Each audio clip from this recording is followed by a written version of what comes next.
Okay, have you asked this question before? Why old Feng Shui advice is failing in period 9? Yeah, let me say something that might upset some people. Most Feng Shui advice out there isn't wrong. It's just expired. Built for another era, designed for different game, optimized for stability, not visibility. And you see the video that I'm making right now is in period 9. Period 9 doesn't care how long something worked before. If it doesn't fit this era, it stops working. Does that make sense? And quietly at first, then painfully. All right? So let me ask you these questions.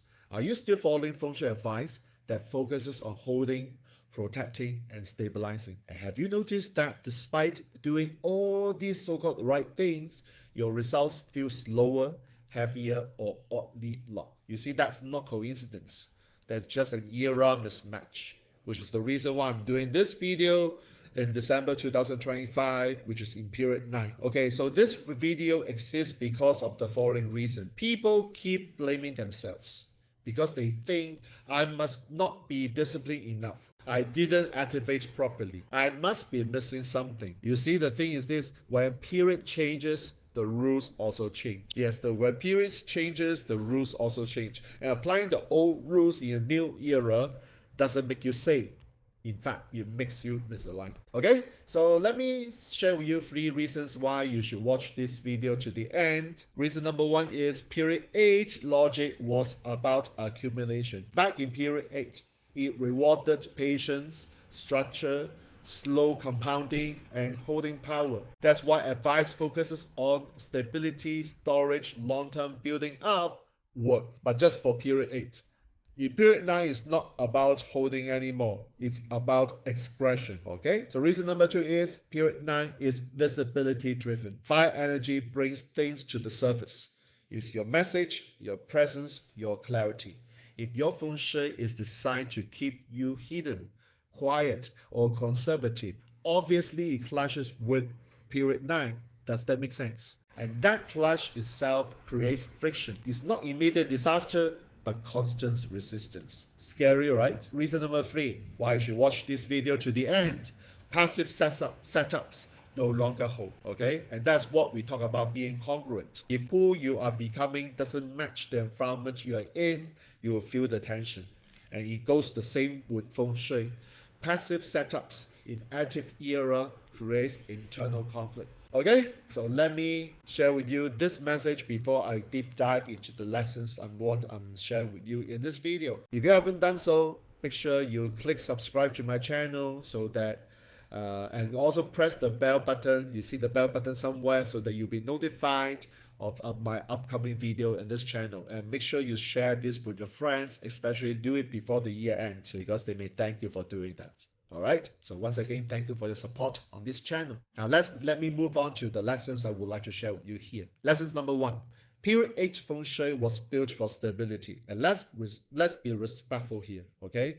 Period 8 Feng Shui worked by in period 8. It helped people accumulate wealth, build assets, establish foundations. Most people who follow Feng Shui advice in period 8 did successfully may have success on these things. But if let's say you haven't done anything in period 8 and you start listening to all these Feng Shui strategies in period 8, in period 9, that's where the problem is. Because period 8 strategies emphasize containment, store energy, protect energy, hold energy. It was correct then. But why is this a problem right now? You see, in period 9 doesn't reward containment. Fire rewards movement, clarity, transmission. So if your space is designed to suppress expression, you know what? You feel blocked. It's not unlucky. It's blocked, period. So our message is, if a setup's function is no longer serving the era, you don't defend it. All you do is to update your thinking, right?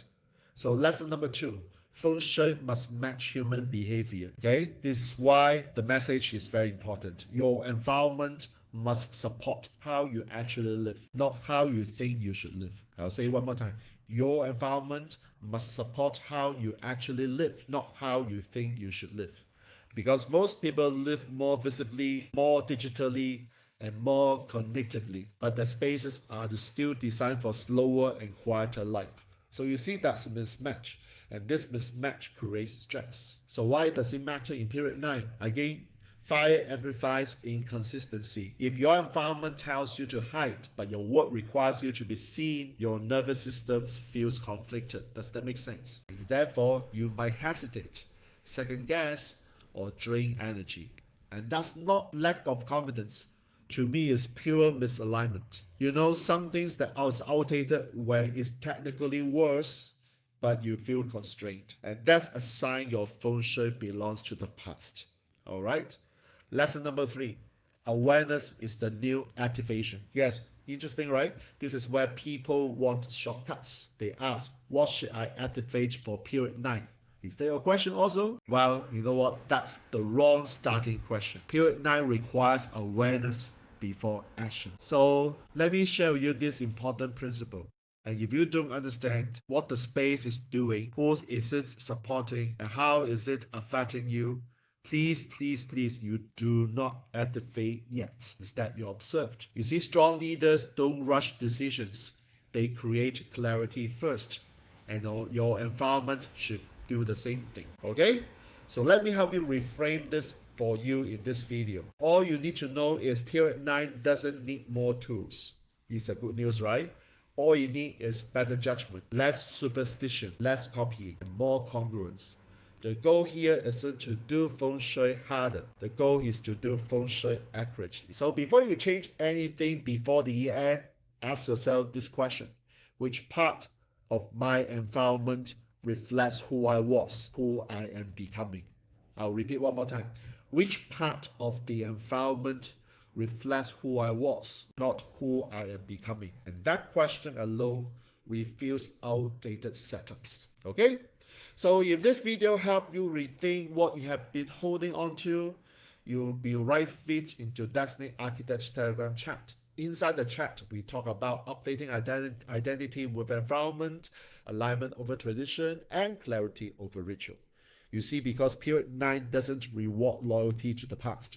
It instead rewards those who evolve consciously. Okay? So once again, thank you for watching this video. And if you haven't done so, once again, here's a message. Make sure you subscribe to my channel and make sure you press the bell button so that you'll be notified of my upcoming video on this channel. And share this video with your friends, especially before the year end, and they might thank you for you spreading this message, just like what I'm doing for all of you right now. So thank you for supporting Destiny Architect. Thank you for watching this video to the end. I look forward to seeing you